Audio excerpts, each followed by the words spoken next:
1400 years ago, over 1400 years ago, we believe as Muslims that the Creator, by the angel Gabriel, said the following words to the Prophet Muhammad sallallahu alayhi wasallam, upon whom be peace. Iqra bismi rabbika alladhi khalaq. Read, recite in the name of your Lord who created. Brothers, sisters and friends, these were the first few words that had a profound, dramatic impact, not only in 7th century Arabia, but on the entire world.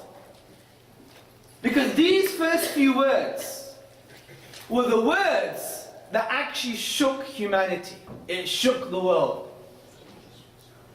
Because these words, not only profound in meaning, but these words provided the basis for an entirely new literary form. The way these words were expressed in such a way that no one until this day has been able to emulate or imitate the literary form of the Quranic discourse. This is why the popular historian Karen Armstrong, she says that if it wasn't for this new, entirely new, different literary form, Islam would never have taken root. Because it was the impact of the language that changed everything. But I'm going to talk about this a little later. So these few words, brothers and sisters, changed the world. Not only did it change the way we look at the Arabic language, but it changed society, it changed politics, it changed economics, it changed the way we look at God Himself. And it is no wonder Eastern and Western scholarship, whether they're Muslim or non-Muslim, makes no difference here. There's almost a conclusion or a consensus that the Qur'an has been described as a very imposing text, a very intrusive text. It has force. Now this force, this intrusion, this imposition is not a negative one, brothers and sisters. Rather, it's entirely positive.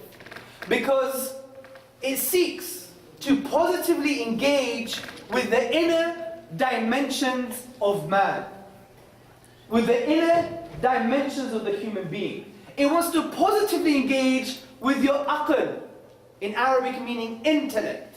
It wants to positively engage with your nafsiyya, with your internal psychological disposition, with your soul. This is why many of the historical and contemporary exegetes of the Qur'an, those who explain the Qur'an, they describe the Qur'an like a hand. That it goes into someone's soul and gives it a good shake. Wake up. There is a reality. It's God. He is one. You're going to be accountable. You're not here just for mere play. So the Qur'an seeks to engage with the inner dimensions of man. So how does the Qur'an achieve this, people? How does the Qur'an achieve this amazing strategy of engaging with your heart and your mind? Well, the way the Qur'an does this is by asking profound questions, people. Profound questions. وَفِي أَنفُسِكُمْ أَفَلَا تُبْصِرُونَ. And in themselves, do they not see? أَفَلَا يَنْظُرُونَ إِلَى الْإِبِلِ كَيْفَ خُلِقَتْ. Have you not seen the camel, creation, and how it was created? أَوَلَمْ يَتَفَكَّرُوا فِي أَنفُسِهِمْ. And do they not reflect within themselves? Referring to the physiological and psychological dynamic of the human being, because we are an undiscovered universe. We are an undiscovered universe, brothers and sisters. So the Qur'an engages you so you could think deeply about these realities. It is no wonder the Qur'an concludes, وَكَذَلِكَ نُفَصِّلُ الْآيَاتِ لِقَوْمٍ يَتَفَكَّرُونَ. And thus do we explain our signs, our evidences in detail for those يَتَفَكَّرُونَ, for those who reflect. This word in the Arabic language comes from the Arabic triliteral stem fa, ka, ra. And according to the classical dictionaries of Arabic, it indicates something very profound. It means that the thing that you're reflecting upon, you must inquire deeply about its implications. What does it mean that there's a beginning to the universe? What does it mean that I have a consciousness?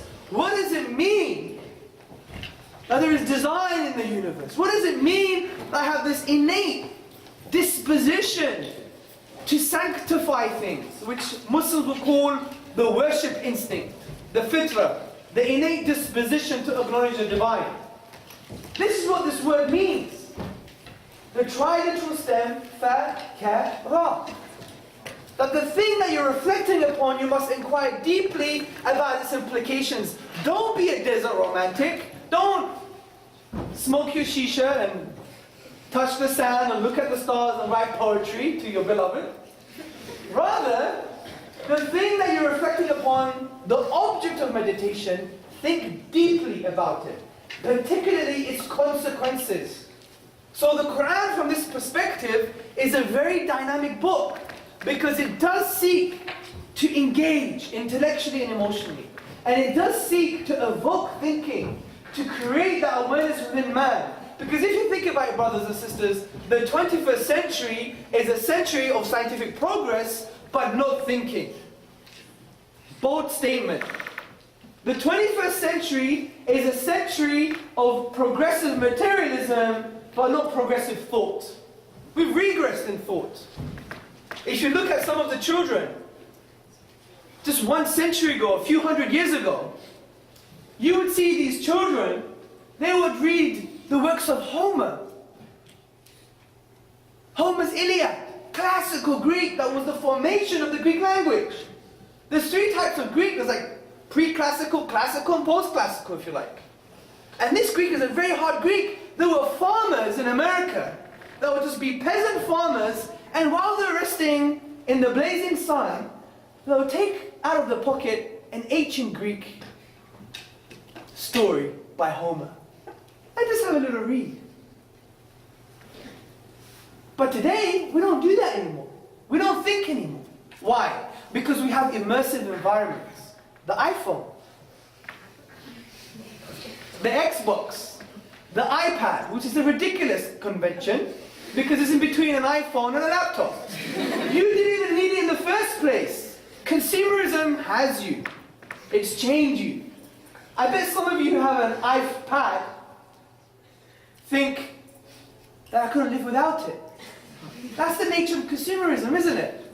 It says, you have too many needs, and I know what these are, and by the way, I have a product for you.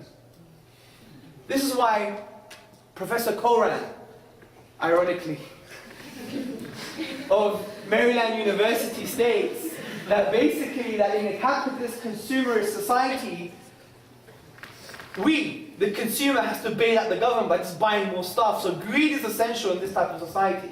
That's another topic anyway. But the point I'm trying to say is we have immersive environments. Why?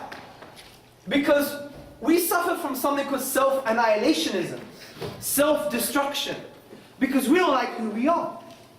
That's why we want these immersive environments. This is why we take drugs and alcohol. Drugs and alcohol is a phenomenon that aligns itself with self-annihilationism. Read the psychology, because they don't like their sense of self. They don't like the sober me. I want to be the drunk me, or the drugged up me. It's such a better me. Because I'm not confident when I don't have these things, and I don't really know who I am when I don't have these things. It is to have this illusion of a sense of self as a result of these immersive environments. That's not only drugs and alcohol, it's also strategy games. Who's played Cossacks before? Anyone? No one knows about Cossacks? You dry people. Well, Cossack is an old strategy game. I used to play. I used to work for the police IT organization as a project manager many years ago before it got disbanded. And the senior police officers used to play this strategy game called Cossacks, which is basically you start with peasants, you get mining, you get gold and coal, and you create big buildings and armies, and you take over the world. Okay? But you have to have a strategic mind. I'm telling you, sometimes when I put that CD into the PC, the PC at the time, I would start at 10 in the morning, And then I'll look at my watch, and next minute, you know, it's 7 p.m. But you have that with Xbox sometimes. Who plays Xbox? Don't lie. Oh, well done, sisters. It's up there. Xbox. It's like an immersive environment. You can be there for hours. Yeah? Because you don't like, maybe you don't like your life, you don't like your sense of self. You suspend the thinking that allows you to think about man life and the universe. You suspend the critical questions. And this is why I think the Qur'an is a 21st century book, because it tells you and makes you reevaluate your life. Where are you? Who are you? Where are you going? Whose are you? Why are you? And these are profound questions, because the Qur'an from this perspective is a very existential text. It talks to you as a human being. It talks to you and tries to make you discover your sense of self. This is why it says about the Quraysh, the Arabs of the time, are you going to follow your forefathers? Social conditioning, biological conditioning, political conditioning, even though they were baseless? It was based on falsehood? That's a profound statement from a religious book, because it's making you transcend social, economic, and biological slavery. Because it is slavery. Just like the American writer once wrote, that being born is like being kidnapped and sold to slavery. Because there's no such a thing as freedom, people. Why am I not free to wear my hijab? No, you know, God said it, so shut up. I don't know why we fall for that liberal narrative sometimes, yeah? Oh, it's my choice. Yeah? Imagine saying to that on the day of judgment. It was my choice to go to school with a bikini. I mean, not that people do, but imagine. But the point I'm trying to say is that there is no absolute freedom from that perspective. There is no absolute freedom. Why? Because you didn't even choose your race. You didn't choose your eye color. You didn't choose your gender. You didn't choose your parents. You never chose your siblings. You didn't choose the socio-economic background, circumstance, context. You never chose any of these things, people, and you're saying that you're free? Are we crazy? This is delusional. This is why the post-enlightenment philosophers called the existentialists, like Sartre, Jean-Paul Sartre and Kierkegaard or Heidegger, they had a concept called thrownness, that you're thrown into reality and you're slave to that context. To deal with it, to act responsibly, you shouldn't react to it, but respond to it positively. And this is why we're slaves. We're either a slave to our social biological context, or we're a slave to our own egos, the sense of the lower self. And this is why the Qur'an brings a new narrative. It says, look, you're a slave anyway.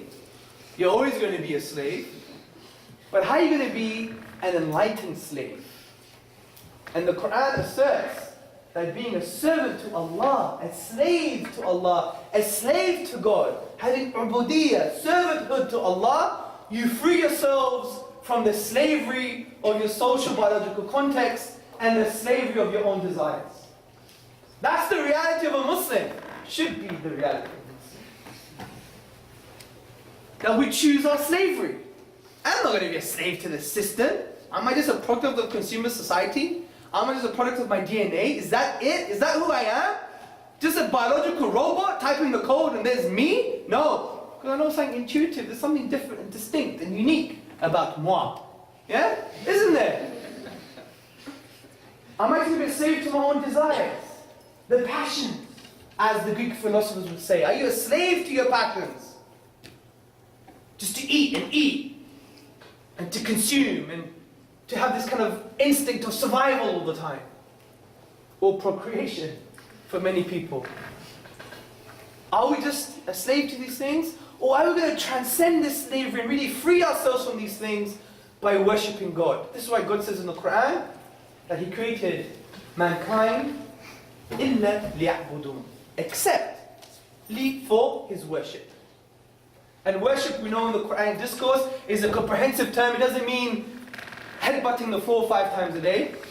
It's a worldview. Worship for us is having good economic transactions, smiling at your brother.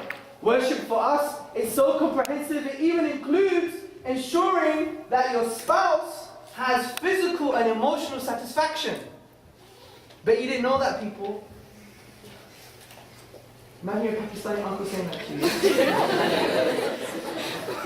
Tawbah, yeah. What do you Pakistanis do? I don't know, you do some funky stuff sometimes.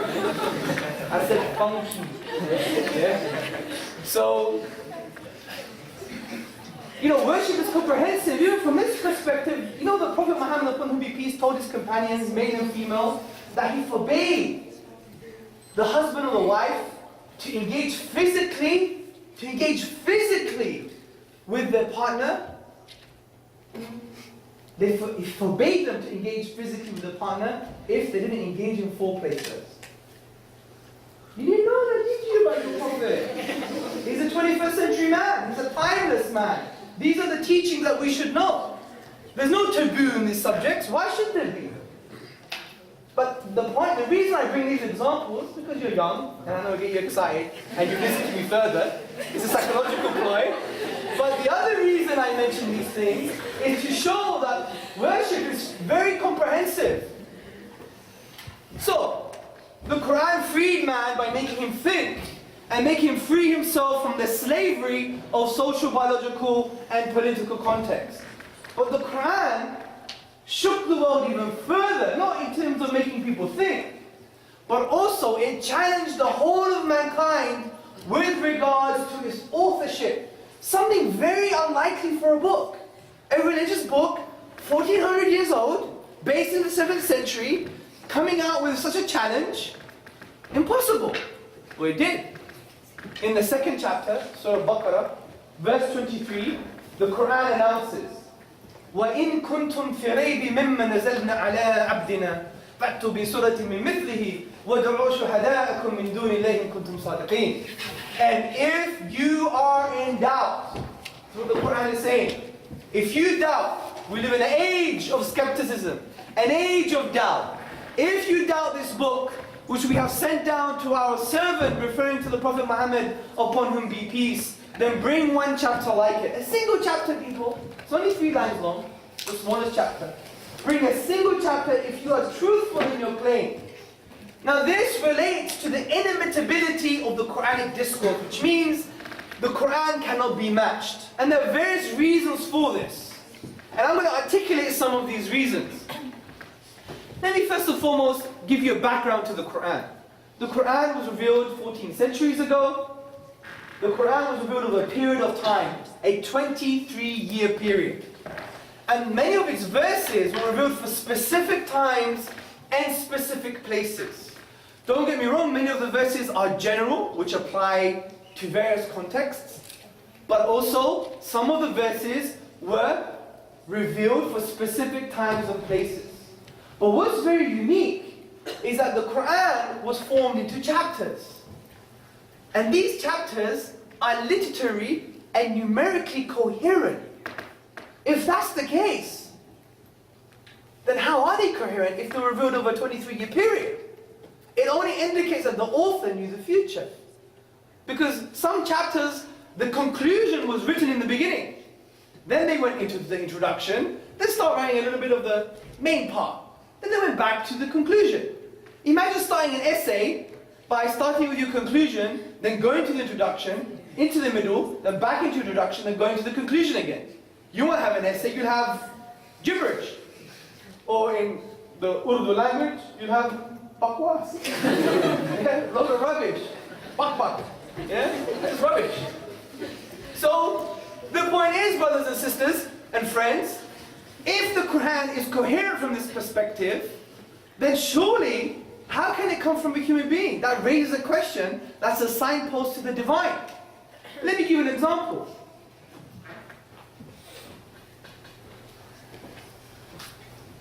The 2nd chapter of the Quran, Surah Baqarah, is 286 verses long. It was revealed over a 9-year period, and if you were to chop that chapter in the middle, you'd have the 143rd verse. And within that verse, what word do you find? Middle. You find the word middle. Also, the Quran mentions the word 7 heavens. And that word is repeated 7 times. You have the words for hell and heaven mentioned exactly the same times. You have the words for dunya, which means the world, and akhirah, which means the hereafter, mentioned exactly the same times. Now we've checked this out in Cassis Concordance. It's 1,500 pages long. What's interesting is in the 3rd chapter, the Qur'an says, the likeness of Jesus in the eyes of God is the same as Adam. Is the same as the likeness of Adam. And Jesus and Adam are both mentioned 25 times each in the Qur'an. Significantly, up to this verse, they're both mentioned 7 times each.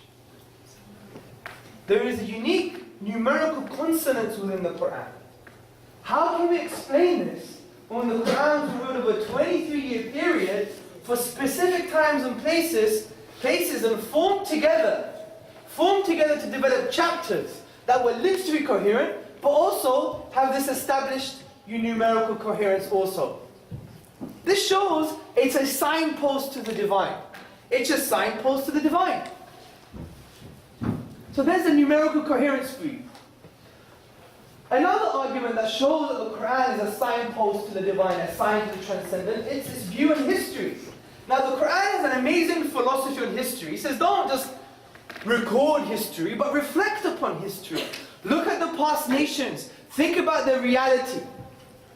If we do look into history, we see every tyrant has dropped on the floor. Every tyrant, from his throne, he has been dethroned. It's quite surprising that we have tyrants today. Haven't they learned from the past? Haven't they learned from the Pharaoh, the story of the Pharaoh and Moses? But that's arrogance for you. So the Qur'an makes us think about history in a profound way so we can look into it to learn stories, to learn examples, and to learn patterns in our history so we don't fall for the same mistakes. We don't fall for the same traps. We don't fall for the same obstacles that come in our way as the human species. But interestingly, the Qur'an also mentions history that's almost irrelevant. If you were to take it out, it won't make no difference to the book. And what am I talking about? I'm talking about the reference or the label or the title of the leader of the Egyptians. And the Qur'an, when it refers to Moses, Musa alayhi salam, mentions the title of the Egyptians as Pharaoh, which is fair enough. There's nothing special about that. But at the time of Joseph, which you can find in the 12th chapter, which is called the chapter Joseph, in the 12th chapter, when it talks about Joseph, it mentions the leader of the Egyptians as Malik, king. Why is there differentiation between the leader of the Egyptians at the time of Joseph and the leader of the Egyptians at the time of Moses? All other religious traditions like the Bible and the Torah, which existed at that time, never mentioned Malik, always mentioned Pharaoh. So why is there this difference? Was the Qur'an wrong? Because we know Moses was at the time of the New Kingdom, and Yusuf was at the time of the Old Middle Kingdom. But it took us up to the 19th century to find out what was going on. Because hieroglyphs was a dead language. The Egyptian pictorial language was a dead language at that time. But when we found the Rosetta Stone, which allowed us to translate from hieroglyphs into Greek and therefore into other languages, we could go into Egyptian history. And we find that the reference to Pharaoh started happening at the time of Moses. And at the time of Joseph, it was the leader of the Egyptian was always mentioned as king. Such a minute historical detail. Where did the Prophet, upon him be peace, get this information? Where did he get this information from? He could have copied it from the Bible because the Bible just mentioned Pharaoh. Hieroglyphs was a dead language at the time. The historians at the time never mentioned this. So what was it? A lucky guess? Something to think about. So that's the historical perspective. I'm going to mention many aspects of the Qur'an. So we're going through numerical consonants, historical perspective, natural phenomena, linguistics, message. So we're going to have a dynamic view on the Qur'an today. So the next point is, let's talk about natural phenomena. Now you may have heard, or you may have read, that there are scientific miracles in the Qur'an. I disagree with this. Sorry guys. Because by saying it's a scientific miracle, it assumes the Qur'an predates science. It doesn't. Because you always have to have a retrospective analysis on the Quranic discourse. You have to go and understand the science now at the time in order to try and relate it to the Qur'an. It's not the other way around. So we have to have a balanced view. We can't just say the Qur'an is a scientific miracle. Well, how do you know? You have to know the science of today in order to know that. Right? So it's retrospective. But since the Qur'an is a 7th century product, according to some, it should represent 7th century realities, but it doesn't. And this is why it's quite special, because the Qur'an always agrees with established fact. Not scientific proof, because that changes, but established fact, which I call what we know of natural phenomena, what we know to be true. Something objective, not theories like Big Bang cosmology, but actually something that's really objective. Can we see it? Is it binary? It's either 0 or 1. That type of fact. And interestingly, the Qur'an is not a reflection of the 7th century understanding of natural phenomena. This is why Professor or Sheikh Mohar Ali, in his book The Qur'an and the Orientalist, says the Qur'an is not contingent on the 7th century understanding of reality. And to give you an example of this, I'm going to talk about Surah Mu'minun, chapter 23, verses 12 to 15. And that's chapter 23, verses 12 to 15. Now, Surah Mu'minun elucidates and highlights the development of the human embryo. Okay? The development of the human embryo. And it gives various terms to justify this. And these are the terms, okay? You have nutfa. Then you have qararin makin. Then you have alaqa. Then you have mudgha. I'm going to explain this for you. Then you have idam. Then you have the process of fakasona.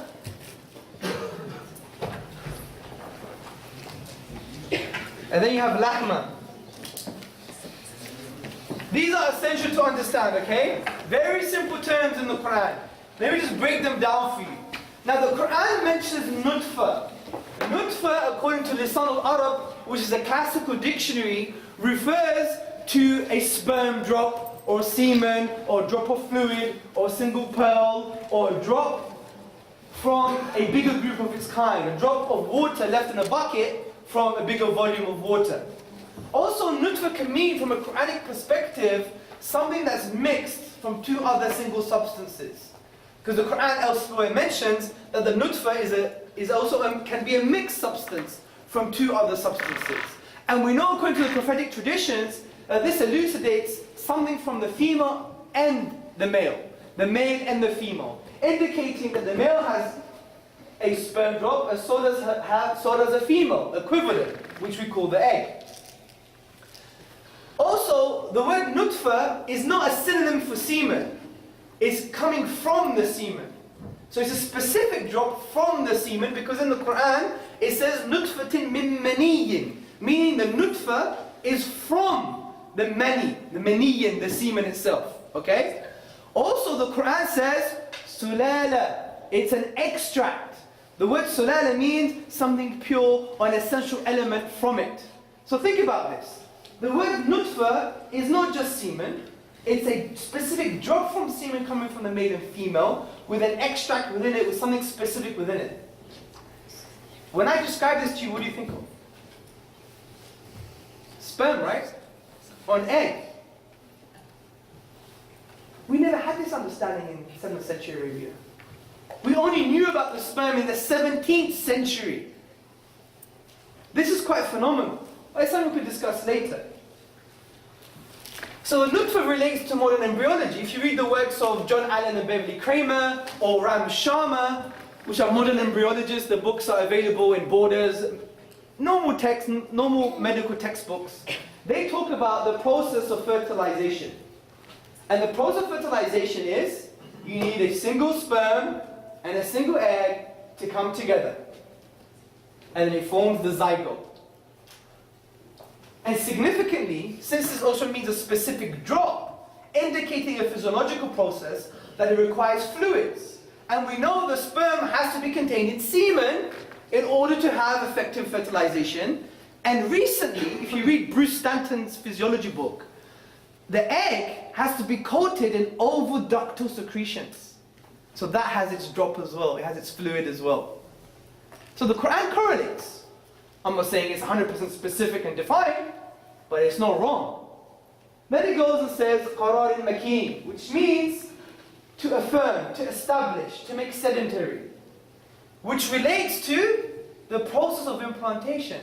Because after the 6 or 7 day of fertilization, you have the process of implantation, where from the zygote, it forms into a blastocyst.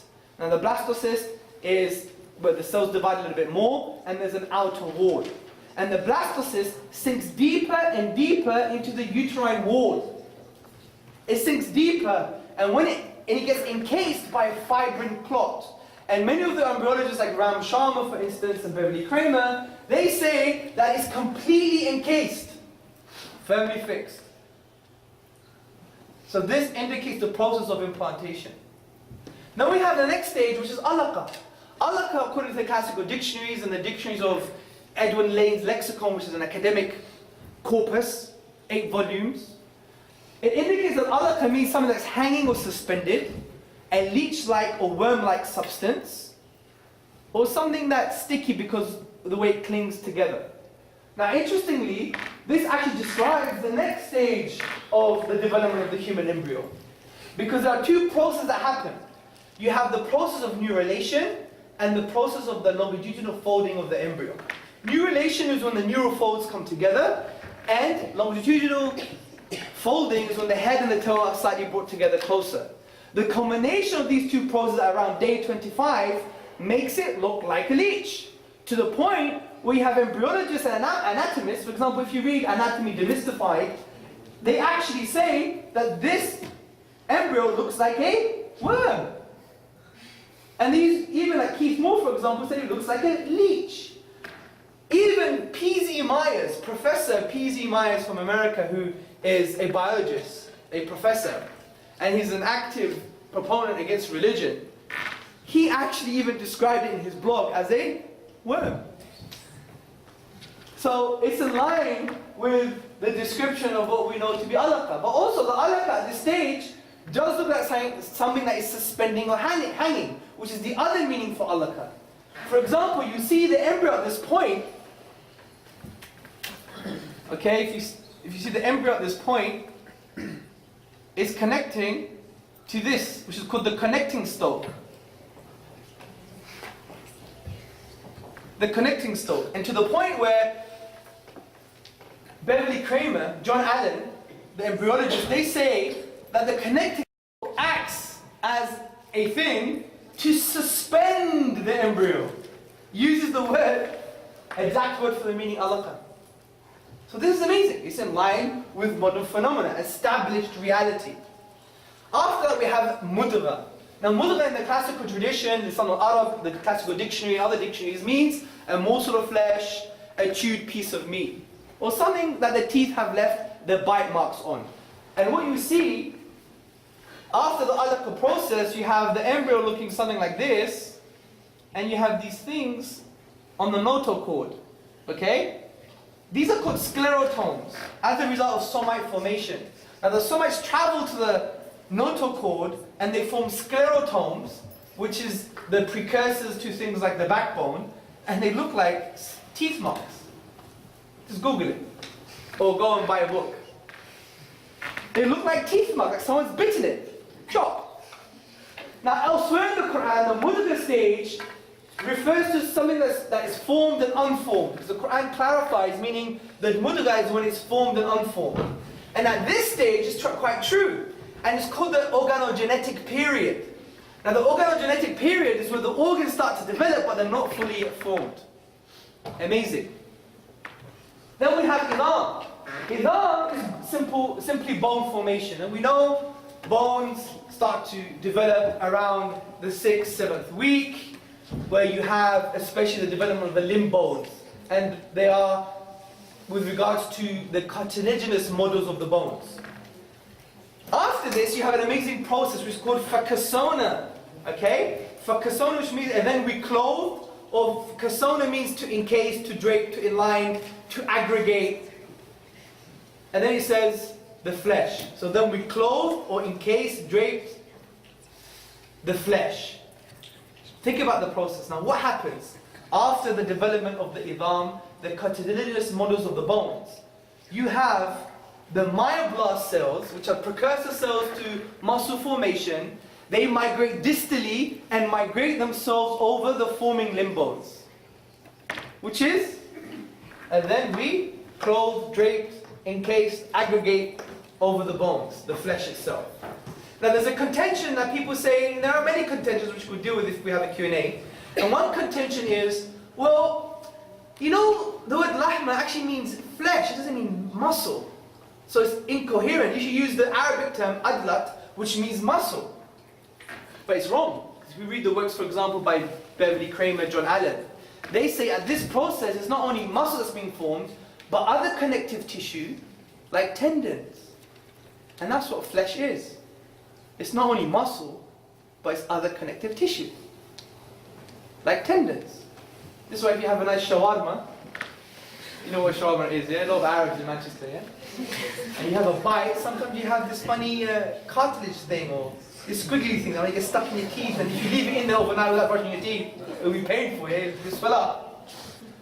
You can see that I don't brush my teeth at night, right? So the point is, that's what happens.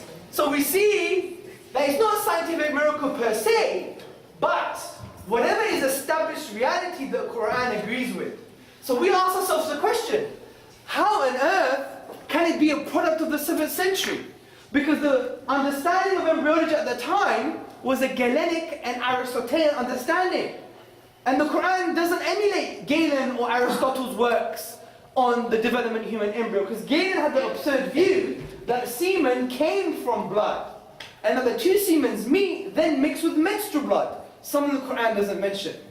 Also, Galen mentioned the Greek word spermados. Now, spermados in Greek,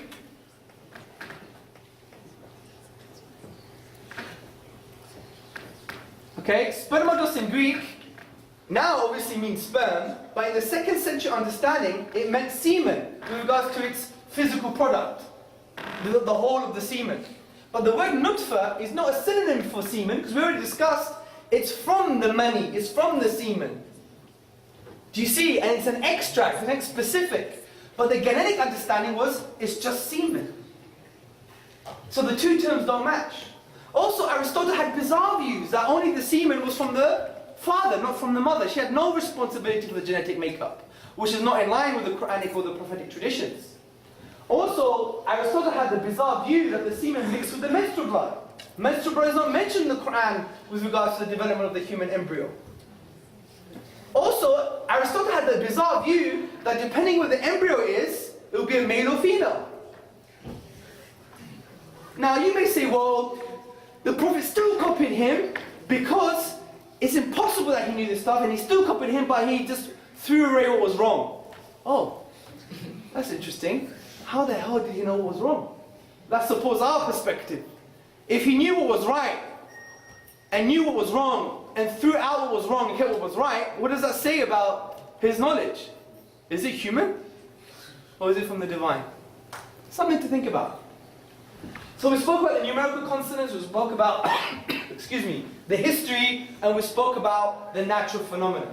Now let's talk about another perspective, how the Quran shook the world, is by its language.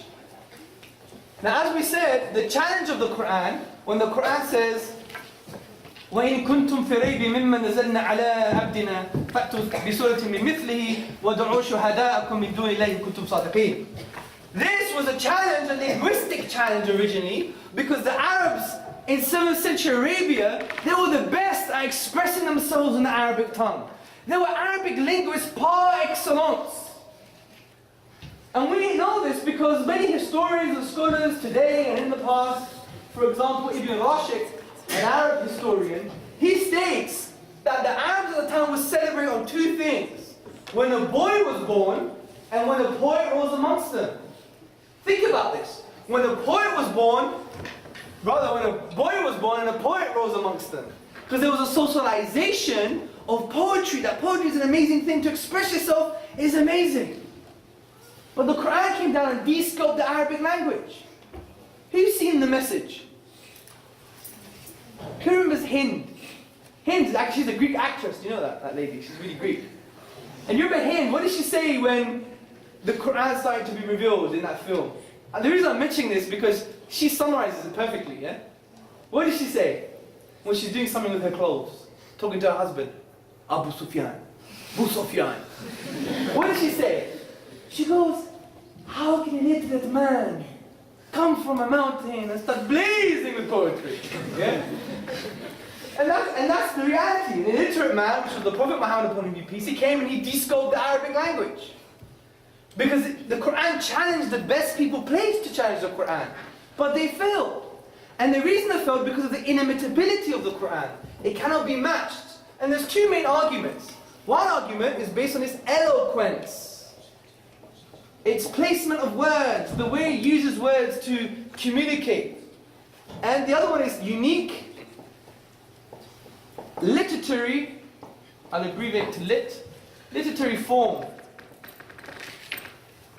Now the Qur'an has been seen to be a sea of eloquence. For much more information in a very understandable way, please go and visit albayyina.com from Sheikh Numa Ali Khan. Google him, YouTube him. He's an amazing phenomenon that brings the Qur'an to light with regards to its linguistic appreciation. But the eloquence of the Qur'an is maybe seen as a subjective argument, but if you're sensitive to Arabic language, you see that the Qur'an expresses itself in a way that not only heightens the communicative effect, but does so in a really unique way. And let me give you an example with the first two lines of the shortest chapter in the Qur'an. Now, the shortest chapter of the Qur'an is called Al-Kawthar, the abundance. And it goes like this. أعوذ بالله من الشيطان الرجيم بسم الله الرحمن الرحيم إنا أعطيناك الكوثر فصل لربك وانهر إن شانئك هو الأبتر. Verily, indeed, we have given you the abundance. Therefore pray to your Lord and sacrifice. Indeed, the one who hates you is truly cut off. Doesn't sound very eloquent in English language, does it? No matter how much I shout and scream, yeah? It doesn't sound eloquent at all because it's in English. But if we break down the Arabic here, we see how phenomenal this chapter is. Just the first two lines in a very crude way because we don't have much time. Now this verse, these chapters were revealed to console the Prophet Muhammad upon him be peace, because they used to attack him and call him bad names. Like, you're cut off. Apatar means you're cut off. You have no lineage because his sons died at early age. And the Qur'an came down to console him. And it says, indeed, verily, we have given you the abundance. Now it starts with inna. Inna is the emphatic particle in Arabic that basically means unquestionably. Without a doubt, full stop, bang, shut up. Honestly, I'm trying to express it in a popular term. Imagine someone just giving you a big slap. Shut up, man. And you got nowhere to go because you know he was right. It's even worse when he's right, isn't it? Yeah, that's the impact of the Qur'an from this perspective. Inna. And then we have the personal pronoun we. Why does it use we? It's the singular plural almost for majesty that kings say, we shall. Yeah? It's been used in Old English as well in European language. The Qur'an uses we, because we is for emphasis, ability, power, surety. We can. Because the Qur'an says, indeed, unquestionably, we have given you the abundance. So the next term here is atain.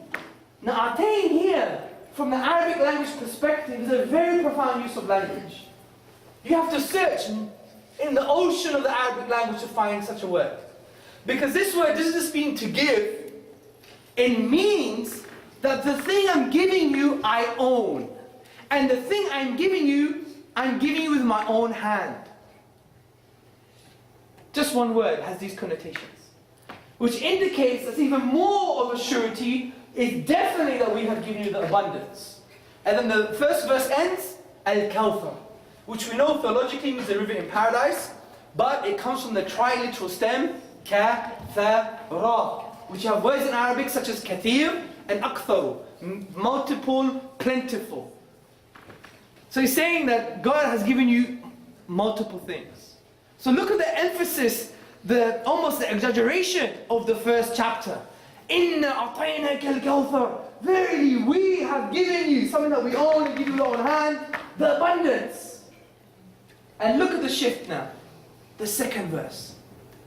فَصَلِّ لِرَبِّكَ وَانْهَرْ. And therefore pray to your Lord and sacrifice. Now we have the fa here, which is like a cohesive tie. Okay?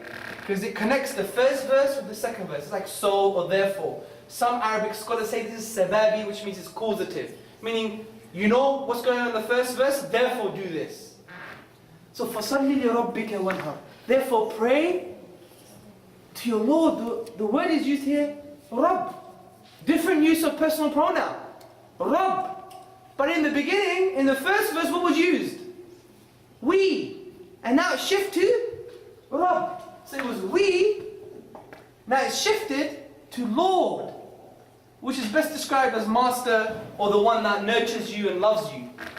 Why is it a shift here? Now this shift in Arabic rhetoric is called iltifat, which basically means moving from one direction to the other. And it's done to enhance the communicative effect of the message, the dynamic style of the Quranic discourse, because we is aptly placed for ability and power we have given you. Your Lord is aptly placed for spirituality and intimacy. فَصَلِّ لِرَبِّكَ وَانْهَرْ. Do you see the shift? In the correct context. The first line is for power and ability. The second line is for intimacy and prayer. Do you catch the drift, brothers? Don't be some emotion. There's a Greek saying, it says xenerody. Xenerody basically means you could you have no pathos, no bathos, yeah? Anyway, I'm getting all hyped up by this by myself, yeah? It's like therapy for me. It's so amazing, man. Can't you see? And I was like, it's like being in Malaysia again. No offense. No, there's a context to this. I had a tour in Malaysia, and as a culture generally, and they would agree with this, seldom do they express their emotion, yeah? I remember once I was giving really passionate talk. Hey, you must do this, oh, we're going to do that, and blah, blah, blah. And they were like this. And like, what happened to you guys, man? Now, you be the best at poker. You know? The stakes are high.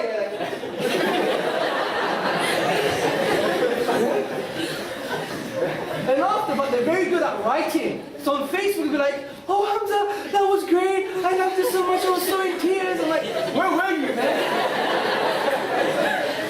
But yeah, but also on a positive note, the Malaysian culture, the Malays are very, very, very soft-hearted, have good adab, which in Arabic means good akhlaq, good manners, good disposition, and very, very friendly people, and any opportunity to eat.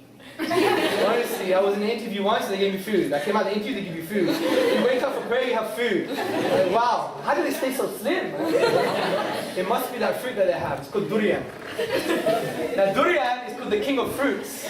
And if you eat it for the first time, it's like eating from a toilet. They say if you eat it 5 times then you're addicted. I had it once.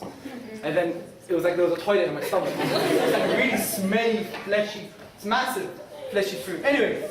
That's off the topic, yeah? So, where were we? Yes, so the Qur'an has this eloquence. So the eloquence of the Qur'an de-scopes any other type of Arabic because you can't match it with regards to its eloquence. Because Surah Al-Kawthar is only 10 words long, but there are 20 rhetorical and eloquent features within it, unknown in any other text. Now there's more of an objective argument, which is the second argument, is the unique literary form of the Qur'an. Now in the Arabic language, you have certain forms, okay? And these forms are prose and poetry.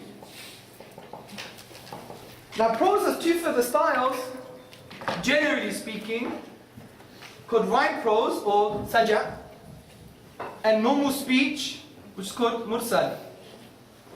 And the poetry has to adhere to 16 rhythmical patterns, and they're called the al-bihar.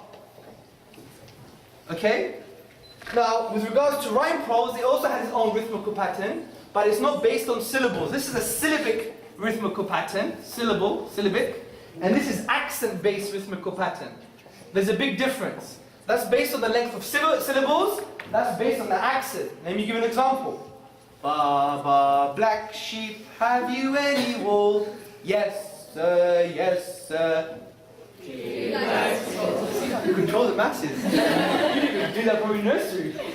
Yeah, so, and also, rhyme prose has further other technical features, but I don't want to bore you to death, okay? You're already getting there, so let me just stop, yeah? But the point is, the Qur'an doesn't fit into any of these forms. It has de-scoped the Arabic language. But when you express yourself in the Arabic language, you're always going to express yourself in a poetic form, in accordance to rhythmical patterns, in normal prose, or in rhyme prose. But the Qur'an de-scoped the Arabic language as a unique literary form. This is why A.J. Arbery, the famous translator of the Qur'an that's still used today by academics, said the Qur'an is a unique fusion of prose and poetry. This is why you have Bruce Lawrence, Professor Bruce Lawrence from Duke University in his book, The Qur'an, a Biography, on page number 8. He says, as tangible signs, Quranic verses are expressive of inexhaustible truth. They signify meaning, laid within meaning, light upon light, miracle after miracle. Professor Martin Zamek from the Netherlands, he says the Qur'an is the most eminent written manifestation of the Arabic language. So we're saying, how can an illiterate man in the 7th century bring, without any development or cultivation of eloquence, because he never engaged as a poet, he never got involved in the fairs when you had basically debates on who's the best on eloquence and poetry, then where did it come from? How can it be just from a man? Since it de-scoped the Arabic language. And the Arabic language is only made up of a finite set of tools, 28 words, finite grammatical rules, finite words. So it's finite. And when we exhaust them, we cannot produce the Qur'an. So this is almost like an act of impossibility. It transcends its own tools. If I gave you any blueprint and said, here's Monet, what was he, a post-impressionist? Whatever, in art, yeah? He was something, yeah? And I gave you the skills, and I gave you the tools and the brushstrokes and the materials, and said, copy his work, you will copy his form. But we got the blueprint of the Qur'an today and the tools available, and we can't do that. It is no wonder the famous Arabist of the time, Walid ibn al-Mughira, said, this is not from a human being. And it is no wonder that Professor Arbuthnot, he says, although several attempts have been made to challenge the Qur'an, none have yet succeeded. So to conclude in the last few minutes, brothers and sisters, the Qur'an shook the world because of its content, because of its miracle. It engaged people to think, but also the Qur'an, brothers and sisters, changed the world because of its message. Its message was profound, it was one of Tawheed, meaning affirm the oneness of God.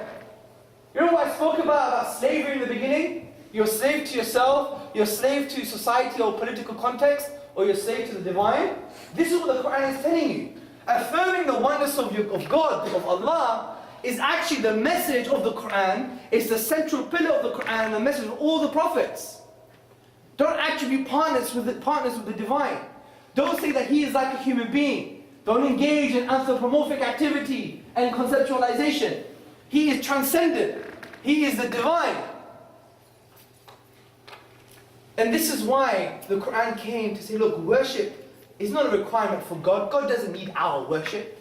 He's al-Ghani, He's rich, He's free, He's independent. We need it. This is how we're going to survive in this world and have a tranquil life regardless of context. And we're going to have a tranquil life in the Akhirah, because there are two realities, people, which we believe in, Muslims do. It's hell and heaven. As God is saying, you choose. I'm not forcing you to do anything, but it's your choice. and the Qur'an gives you good reasons to believe in it, gives you a choice, and says, I want to free you from the ephemeral nature of the world, so you could have ubudiyah, servanthood with the divine, so you could love the divine and get close to the divine via affirming His oneness. And finally, the Qur'an shook the world, brothers and sisters and friends, because it developed Western civilization. You think it's funny? It's actually true.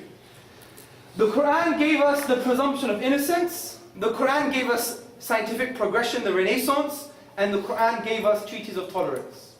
Let me prove this to you, not by using a mad mullah, by using Western historians. You could go into a court, brothers and sisters, and stand in a court and say, that wasn't my weed. Yeah? You could say that. You could presume yourself to be innocent. That's not my weed. And also the other thing, that was just talcum powder, right? You could say those things in a court. You could say those things in a court of law because you presume to be innocent before you prove guilty. This was developed as a result of the Islamic tradition. The Qur'an gave us the principles to have the presumption of innocence in the 7th century. Before King Louis, who developed this for the West, in order to be not guilty, you have to fight a duel or get burnt alive. If you survive, you're not guilty. So everyone was guilty, basically. Now King Louis traveled to the east, he met a monk, the monk read the Qur'an, he also read the prophetic teachings, and the monk gave him, word for word, the prophetic teaching of the Prophet Muhammad upon him be peace. King Louis. This is in Wikipedia, guys. It's also in historical textbooks. And if you want to be a bit more academic, go to Marcel Boissard's article in the 1980s called The Probable Influence of Islam on the Presumption of Innocence. And he talks about King Louis. And Jean de Ville, he was the chronicler who wrote about King Louis. And Jean de Ville elaborates on these points that the West took the most important legal maxim from the Qur'an, from the Muslims. Believe it or not. And they say Sharia law is bad. If you don't like Sharia law, you don't like your law, from that perspective. So Islam is not an enemy, it's not a foe, it's a friend. Second point, Renaissance. Who's got an iPhone? Blackberry, Crackberry. We have phones, watches, cars, computers. These all happened as a result of Islam. Why? Because Islam, with regards to its principles of justice in the Qur'an and the principles of dealing with minorities, created a tranquility, a political environment that was tranquil. As Adam Smith, if you look behind your £20 note, is Adam Smith. He's the 18th century founder of modern capitalist economics. And he basically said that the empire of the caliphs, the empire of Islam, developed that tranquility so people, Muslim and non-Muslim, could really engage into the interconnecting principles of nature to develop these sciences. Now Islamic Spain was the hub of that. Now when Islamic Spain was taken over by the Christians again, particularly Toledo, you had European scholars traveling to Toledo and they found libraries. And they found Arabic works on astronomy, physics, mathematics, geology, science. And they said, wow. And they translated it into Latin, and they translated it into English. And as Professor Thomas Arnold, the Arabist and historian, he says, if it wasn't for Islamic Spain, we wouldn't have the 15th and 16th century scientific revolution. As a result of that environment that the Quran created, as a result of its political principles. So the Renaissance is as a result of Islam. Not 100%, but a very key part. And it is no wonder Adelard of Bath and Daniel of Morley, the English scholars, they travelled to Toledo, picked up the manuscripts, and they went back to where? Oxford. And what did they create? Oxford University. Imagine that. The basis of Oxford University is as a result of Islam.